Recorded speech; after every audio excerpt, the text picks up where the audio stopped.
चलो. Good morning student. आज आज आपल्याला क्लासिफिकेशन बद्दल माहिती देऊ.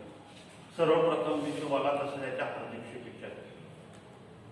दसरा शुभेच्छा आपणासाठी आरोग्यदायी आनंददायी जावं आणि आपल्याला जो चॅप्टर चालू आहे त्या चॅप्टरमधला युनिट ऑफ क्लासिफिकेशन. क्लासिफिकेशन म्हणजे काय? क्लासिफिकेशन म्हणजे एक प्रकारचं वर्गीकरण. आता त्या वर्गीकरणामध्ये आपल्याला माहिती आहे कॅटेगरी, टॅक्झॉन आणि टॅक्सॉन. कॅटेगरी, टॅक्झॉन आणि टॅक्झॉन ही जे आहे मी चार्ट आहे, हा चार्ट तुम्हाला मी एक फोटोकॉपीद्वारे त्या व्हिडिओमध्ये फोटोकॉपी तुम्हाला देतो. आता याच्यामध्ये आपल्याला पहिल्यांदा स्पेशीज म्हणजे काय, स्पेशीज कशाला म्हणायचं, species is a principal of natural technology. एक नैसर्गिक त्या वनस्पतीबद्दलची माहिती, ranking below up to the genus by denoted by to the Latin by nominal. Latin भाषेमध्ये त्याचं नाव काय, considered by the basic unit of the classification, it is a group of the organisms. ते कुठल्या ग्रुपमध्ये जातात is by can be interbreed and natural condition of produced by fertilizing offspring into a by to the individual stable statistic unit of to the modern taxonomy, subdivision of to the species and subspecies by to the variety of to the population or by seen and given more by to the important. आता हा झाला स्पेशीजचा भाग. त्याच्यानंतर आपल्याला genus. तर genus म्हणजेच काय, genus म्हणजे इज अ टॅक्सॉनॉमिकल एरिया. तो कुठल्या पद्धतीमध्ये बसतो, category large than by to species used into the biological classification in living by fossil organism. Fossil organism म्हणजे जीवाश्म, जुन्या काळामधला फॉसिल जास्त जास्त जास्त दिवस असलेला fossil organisms in by to the group up to the species bearing by to the close of resemble up to one another by thereby morphological character. आता यामध्ये आपल्याला फॉसिल ऑर्गॅनिझम म्हणजे काय, ज्याला आपण मराठीमध्ये जीवाश्म म्हणतो, जे काही आपण पृथ्वी तलावर जमिनीमध्ये जे काढलेलं असतं आणि त्या काढलेल्या जशा तशा वस्तू निघतात. जसं मोहेंजोदडो हडप्पा शहर निघालं तशा पद्धतीमध्ये जे जशाच तसं आहे त्याला आपण एक प्रकारचं फॉसिल ऑर्गॅनिझम्स म्हणतो. आणि मॉर्फॉलॉजिकली कॅरेक्टर त्याची जर बघितलं, but they do not by interbreed by to the tiger, leopard, lion, all three belong to same up to the bacteria. They have be common by character. Character are different from by each other because because of genus by same but species is to the different. Another example, and genus by to the Solanum brinja is a potato, both belonging by to the genus. आता याच्यानंतर आपल्याला family. आपण कधी कधी family म्हणजे काय म्हणतो, आपल्या कुटुंबाची माहिती म्हणतो.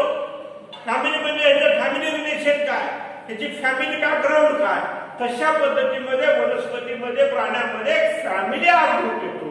आणि त्या फॅमिलीमध्ये it is not by major heritage by to the taxonomical rank by family represented a group of closely related genera is by genera by hibiscus gossypiums sida bombax including by to the family Malvaceae is capped by to the belonging by family by to the Lycopod, tiger by lion, family by Feliaceae by dog belonging by different family by to the Podia. हे अशा पद्धतीमध्ये एका जातीचे परंतु वेगवेगळे असलेले त्याला आपण एक प्रकारची फॅमिली. आता आपण बघतो सिंह आणि वाघ काय फरक आहे, सिंह वेगळा वाघ वेगळा परंतु एका जातीमध्ये असतात. तशा पद्धतीमध्ये त्याला आपण फॅमिली. त्याच्यानंतर ऑर्डर आहे बाय टॅक्सॉनॉमिकली आहे, तो कुठल्या पद्धतीमध्ये आहे, classification of organisms and by recognize by nomenclature codes. त्याला जे नाव दिलेलं आहे तो कुठल्या कोडनं नाव दिलेलं आहे. In order by belong by to the group of closely related family by showing by definite affinity order this by step above family by taxonomically hereditary and members are belonging to the some order but by different family may show very few dissimilar example by to the family by papiaceae, brachiaceae, carporaceae is by parental placentation, by to the group up to the order, by to the parental family. Is a dog and cat. Kutra and Mandar, he is by to the different, they belonging to the same order. That is same order. And कुत्र्याला जे खायला येतो ते मांजराला येतो, जे मांजराला येतो ते कुत्र्याला येतो. म्हणून हे एका ऑर्डर मधलीच आहे. हे काय कार्निवोरस आहे. तुम्हाला माहित आहे ओमिनिवोरस, कार्निवोरस हे जे आहेत शाकाहारी, मांसाहारी आणि मिश्राहारी हे जसे 3 प्रकार आहेत. तर त्या तीन प्रकारामध्ये मांजर हा कुत्रा आहे कार्निवोरस आहे म्हणजे मिश्राहारी आहे. ह्याला सगळं चालतं. मग हा झाला आपला ऑर्डरचा भाग. आता याच्यानंतर आपल्याला क्लास बघायचा. याचा जो वर्ग आहे तो वर्ग बघायचा. The class is by distinct taxonomical area by biological classification having its own distinctive names. A group of higher taxonomic rank than by order classes back to the assembly closely allied by order the carnivora primates belonging to the class Mammalia. These bulky जे माकड आहे त्याला आपण gorilla म्हणतो. जे gorilla आहे given primates back to the dog, cats, tiger, carnivorous belonging back to the sum of the class. आता यानंतर आपल्याला डिव्हिजन किंवा ज्याला आपण फायलम म्हणतो.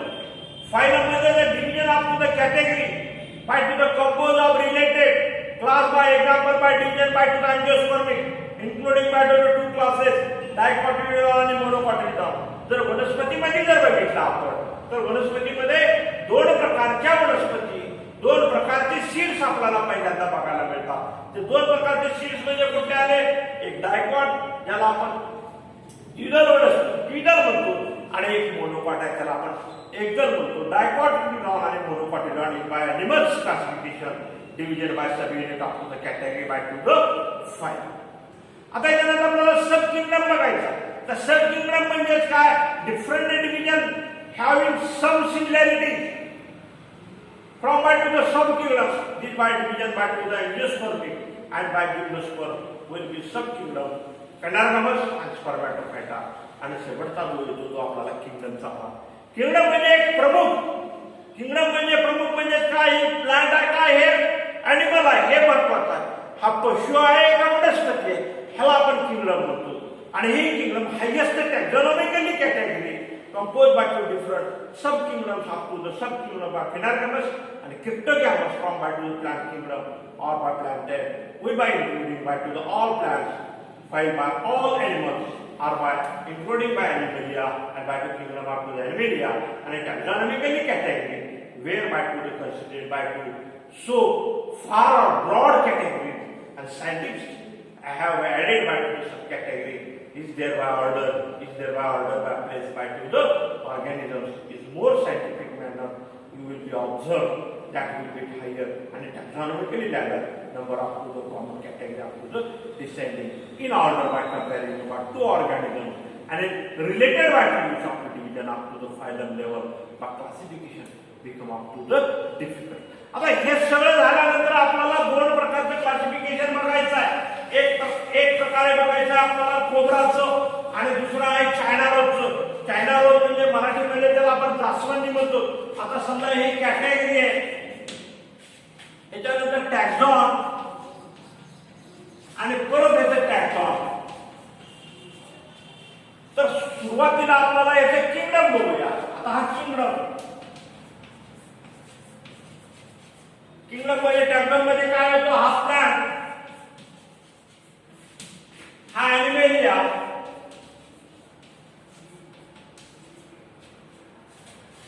त्याच्यानंतर डिव्हिजन किंवा फायलम म्हणतो आपण त्याला. डिव्हिजन आणि फायलम मध्ये काय. एंजियोस्पर्मिक प्लांट,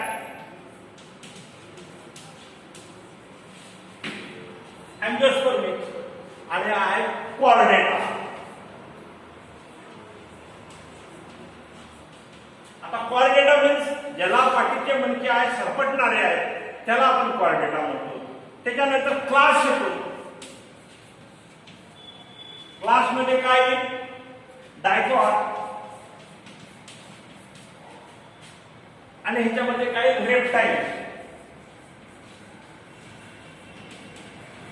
रेप्टाइल म्हणजे सरपटणार. त्याच्यानंतर सब क्लास सब क्लास मध्ये काय लिहायचं? पॉलिपेप्टाइड्स.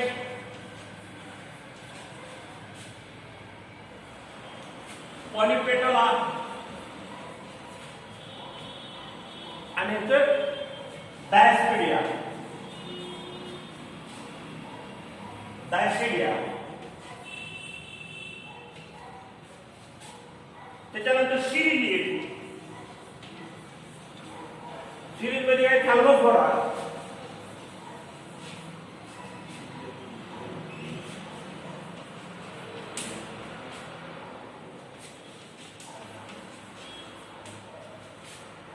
थॅल्मोफ्लोरा ह्याच्यात काहीच येणार नाही. त्याच्यानंतर ऑर्डर. Order marvel.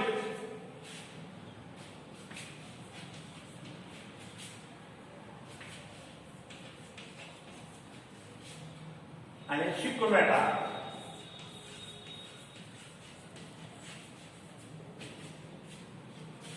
त्याच्यानंतर फॅमिली.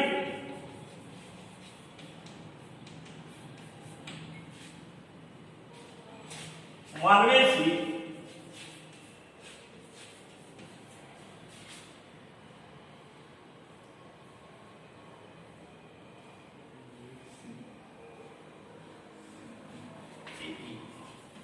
मार्वेसी फॅमिलीमध्ये. आणि ह्याचं इन्फेटा. EL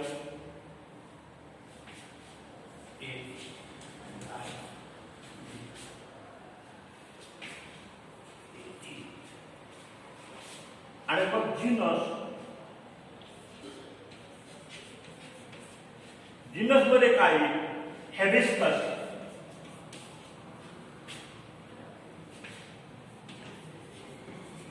हेबिस्कस आणि ह्याचं नाजा. आणि शेवटचा जो स्पेसिसचा भाग आहे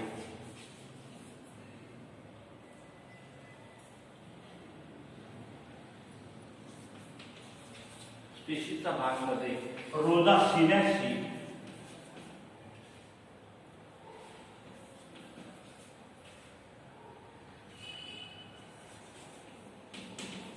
रोजा सिनॅसी आणि ह्याचं पण पुन्हा नाजा. हे झालं सगळं. तर ह्याचं आपल्याला हा प्लॅन कुठला आहे? तर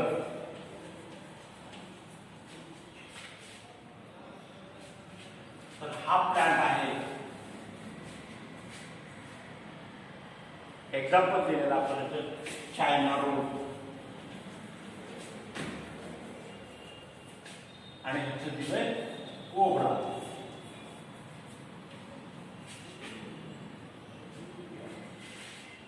हे झाले आपले. ह्याचं झालं क्लासिफिकेशन.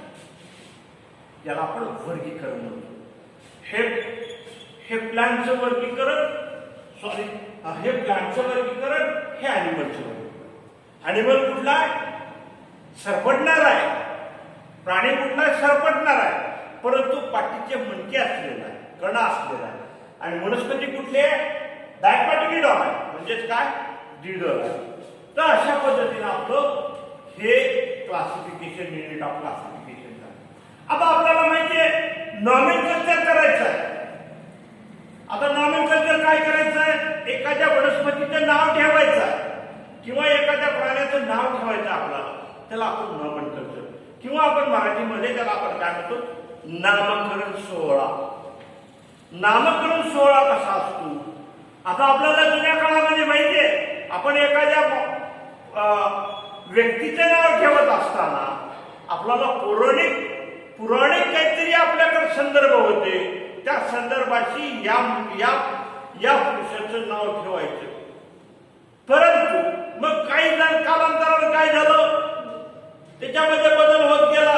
मग त्याच्या गुणावर नाव पडायला लागले, मग त्याच्या कलरवर नाव पडायला लागले. ह्याला आपण नामकरण सोहळा म्हणतो. Any object thereby become known to the human intelligence must possess by today may be not possible. Convenient by describe order by communicated idea about thereby naming object by product to the particular meaning. आता व्हर्निक्युलर name किंवा local name किंवा common name आपल्याला माहित आहे 2-3 प्रकारचे नाव आपले असतात. एक घरी ठेवलेलं नाव रामचंद्र वेगळं नाव म्हणतात आणि मग आपल्या संस्कृतीप्रमाणे ती जन्मवेळ बघून ठेवलेलं नाव वेगळं असतं. मग तशा पद्धतीमध्ये व्हर्निक्युलर नेम म्हणतो. लोकल नेम म्हणजे आपलं घरच्याचं नेम, घरी म्हटल्याला म्हणतो आपण. जसं म्हणतो बाळू घरच्याला, आणि गल्लीत बाहेर गेले की बाळ्या म्हणतात, पण त्याचं नाव टिशीवरचं हे वेगळं असतं. म्हणून व्हर्निक्युलर नेम, कॉमन नेम आणि लोकल नेम अशा पद्धतीने 3 प्रकारचे नावं त्या ठिकाणी असतात. मग तिसरा जो आहे तो सायंटिफिकल नेम. आता आपण ह्या भाषेमध्ये जर बघितलं, विज्ञानाच्या भाषेमध्ये जर बघितलं, तर सायंटिफिकल नेम जे आहे, ज्याला आपण शास्त्रीय नाव म्हणतो. आता ते शास्त्रीय नाव कशावरून द्यायचं? त्या वनस्पतीमध्ये किंवा त्या प्राण्यामधले गुणधर्म काय आहेत त्या गुणधर्मावरून त्याचं नाव त्या ठिकाणी. मग ते नाव देत असताना अनैतिक भाषेचा उपयोग करायचा. ते नाव देत असताना कमीत कमी 13 अक्षरामध्येच नाव त्याचं आलं पाहिजे. 30 वर्ड्स मध्ये त्याचं नाव आलं पाहिजे. Overcome of different by race by to the common name, by to the scientists have by given by scientific name up to the all known by organisms. These systematic have by to the provided name by to the international. आणि ते नाव ठेवत असताना scientific हे नाव international नाव ठेवलं पाहिजे. पूर्ण जगामध्ये हे नाव आलं पाहिजे. International communication and by initiative पॉलिनेबल system of use by to the Cornelius या शास्त्रज्ञानं अशा पद्धतीचं सायंटिफिकल नेमाचं संशोधन केलं. आणि बेंजामिन नॉमन सिस्टीम नॉमन culture introduce system by to the species by प्लॅन्टिरम पब्लिश बाय टू द 1753 ला 1753 मध्ये कॉर्निलियस या शास्त्रज्ञानं एक स्पेसी तयार केलं आणि प्लॅन्टिरम त्याचं नाव त्या ठिकाणी घ्यायचं ठरवलं. आणि इंटरनॅशनल कोड त्या ठिकाणी गेला. त्याचं बॉटनिकल नॉमन कल्चर दिलं. त्याचं जे बॉटनिकल नाव जे आहे ते नाव त्या ठिकाणी वनस्पती शास्त्री कोणातून जे काही नाव आहे ते नाव त्या ठिकाणी दिलं. मला ते नाव घेत असताना आपल्याला सुद्धा माहित आहे, आपल्या घरामध्ये एखादे नाव ठेवायचं आहे तर ते नाव सगळ्याला उच्चारामध्ये आलं पाहिजे, सगळ्याच्या लक्षात राहिलं पाहिजे आणि ते नाव त्याला शोभलं पाहिजे. अशा पद्धतीचं नाव आपण त्या ठिकाणी एखाद्या मुलाचं किंवा एखाद्या मुलीचं नाव आपण ठेवत असतो. तशा पद्धतीमध्ये बॉटनिकल नेम आहे ICBL, त्याला आपण म्हणतो international code of botanical nomenclature is based by to the confirm by to the scientific name. आणि मग त्याच्यावर according to the system by scientific name of to the sunflower. जे सनफ्लावर आहे त्या सनफ्लावरचं नाव आहे. सनफ्लावर आपल्याला माहित आहे, सनफ्लावर म्हणजे आपलं मराठीमध्ये त्याला आपण सूर्यफूल म्हणतो. मग या सूर्यफुलाचं नाव काय आहे? Botanical name हेलेंथस.